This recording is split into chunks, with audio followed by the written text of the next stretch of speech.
BuzzBishop.com. Welcome to Calgary, everybody. Sorry for the shaky. It's a Wine Wednesday on a Saturday, live from Roger's Kitchen with a very shaky table. It's like the Blair Witch wine blog. We've got two wines because we can't decide what to have with dinner, so I thought we would record and taste them for you now, and then we'll pick what we're going to have with our flank steak and salad tonight. This is Colonia Las Liebres. How do you say it? Colonia Las Liebres, which means rabbit colony. Rabbit? Oh, really? Yeah. Oh, that's why there's rabbits on it. Rabbits on it. This is from Argentina. When we were looking it up to find out a little bit about it, we found out that Gary Vee actually did a review of this in episode 389 of the Wine Library. He gave it 87 points. He loved it. Said that everybody who drinks Shiraz, Yellowtail Shiraz, should try this, and they would absolutely love it. And we'll link it up. Mm-hmm. It's $5 in the States. Have you had that before? I mean, no, I haven't. That's we're in Alberta. Things are a little cheaper here, but that's a 12 and change for that bottle. Mm-hmm. I think you're really gonna like that. That's something I've recently discovered, and I always like to have it on hand. This is kind of something that I've discovered. It's one of my favorites. This is the Hewitson, Ned and Henry. I've never actually tried the Ned and Henry, but there's at least. I thought you were telling me Ned and Henry were gangsters. Ned is there's an Australian outlaw named Ned who's one of the most famous outlaws in Australian history, but that's. Probably has nothing to do with wine. No, Ned and Henry are the winemaker's sons. Yeah, in this case, I would try. I highly recommend Hewitson wines if you can find them there. I've had two other ones, and they're fantastic. And how much was that one? This was a $28 bottle, and I think it's Parker has 92 points. 92 points. 92 points. All right, so shall we pour them out and have a sniffy sniff? Yeah. How was your golf game today, by the way? I played poorly. As did you. As did I. Today we played, what was the name of the course? Heritage Point. And it's, if you fancy a round of golf, it's probably one of the better golf courses. But tomorrow we go to Kananaskis and Silvertip in the Rockies. Woo! It is really really stinky up front, isn't it? Mm-hmm. Do you know much about wine? I know a little bit. I get by. I don't think I know as much as you do. Dude, I just copy it off of Jennifer. I know nothing. All right, want to see it? Looks very nice. Can you spit or do you swallow? I always swallow. I'm a big proponent of swallowing. I don't know why you put it in your mouth. Otherwise, I spit tobacco though. Dude, I think everybody should swallow. Except I can't. Can you do that? I can't do that. That's just a little hot for me.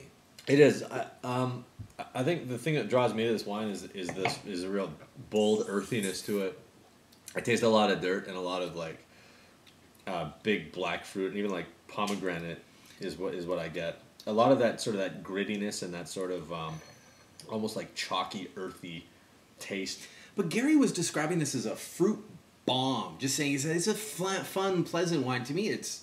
I don't know, maybe I just have a really unsophisticated... No, I do have an unsophisticated palate, so I can't taste that. It's still really hot and a lot of alcohol for me. I think it is really fruity if you're thinking of like, you know, big black cherries and, you know, blackberries and stuff like that. Like, I don't get a lot of strawberry or raspberry or anything sweet out of this, but I do get a lot of those bitter fruits that have been hanging for, you know, quite a while. Yeah. You know, maybe even like some rich red plum or something like that. Yeah. It's nice though. You know what I like better when you swallow instead of sipping or spitting? You get drunk in the middle of a tasting. Yeah, the first time I ever went to a wine tasting, I went to a port tasting at Canada Place. Yeah, and it was I really liked port, and I tested probably about 20 ports that day, and I couldn't walk out of the place. And they had buckets at each one, and I was like, why would you have buckets? What are you doing? Insane. This is this is the Hewitson. I guess we should. Oh, dude, you're supposed to pour a little bit. Well, you're gonna drink it. It's a good one. This is a Shiraz, a Barossa Valley Shiraz.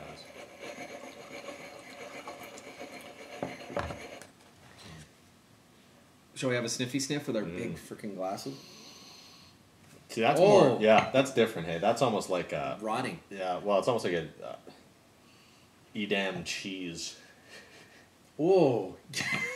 Yeah, there's some. It is. It's like a cheese in there. Yeah, there's some stinky toe. But it's like Gruyere or Brie. Oh yeah, that's a big fat stinky cheese. That's nice. And so we're having the steak with a little bit of chèvre on some mixed greens tonight. So I'm already thinking this has got a little some cheese in it. You know what? That the nose on that is way more powerful than the taste of it. Oh, it's totally. Oh, Isn't it? I wish I could come up with words. Sorry, I had to get the monitor back for us. I wish I could come up with words to describe what I taste because I just kind of either say I like it better or I like it worse, and I'm always saying things like hot or smooth or something like. See, this one tasted hot to me, and this one tastes smooth to me. No, I think that's pretty fair though, because that one's almost spicy. That one's really peppery, Mm-hmm. and I really like that with anything, like a rich tomato sauce. Yeah. You know, or anything like beef. If I'm gonna have something, it's gonna have some like oregano to it, or gonna have like thyme or cumin or just like a lot of pepper.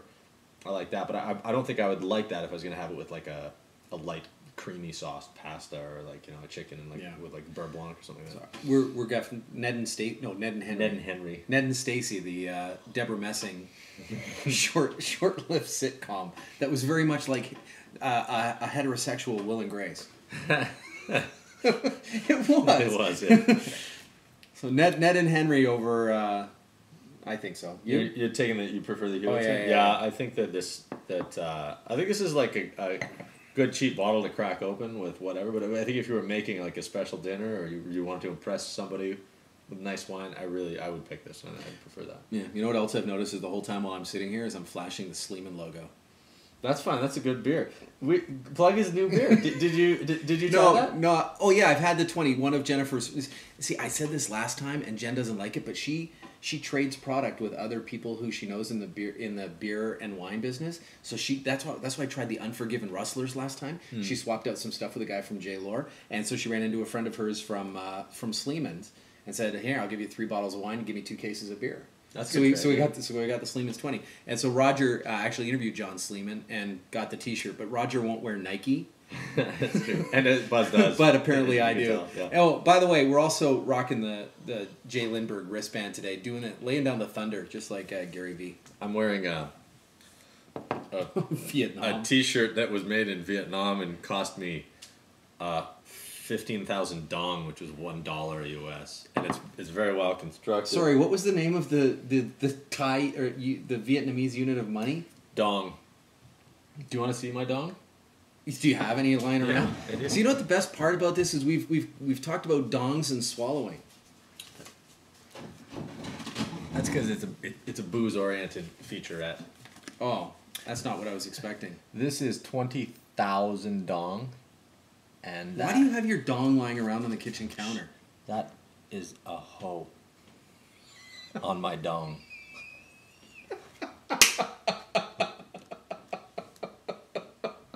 It's a hoe On your dong. Hello, Buzz. Oh, it's kind of like you've cut and pasted. You photoshopped his head on your body. If you lay it right there, there now. Well, here. This is the other awesome thing about this. Hang on. Look at the back of this. You see these. This is a photograph of Vietnamese people hard at work in what you call a sweatshop, but what they call a factory. Nice. Roger and I used to do an audio podcast, and we'd quickly go down distracting rat holes and the like. Apparently, we do the same when we do a video podcast. Now, is the intention to do the podcast for until the wine is No. consumed? No, this isn't dignation. We're just supposed to say, hey, we like the Ned and Henry. Oh, I thought we had to drink the whole... No, okay. we're not sitting here drinking the whole bottle. We're just like saying, hey, everybody, here are 2 new wines that we just discovered, and we're going to have this one with our steak tonight. Thanks a lot. We'll see you next time. That's kind of what it was. Did you just end it? No. You can say goodbye if you want. Yeah. Good night. Thanks. BuzzBishop.com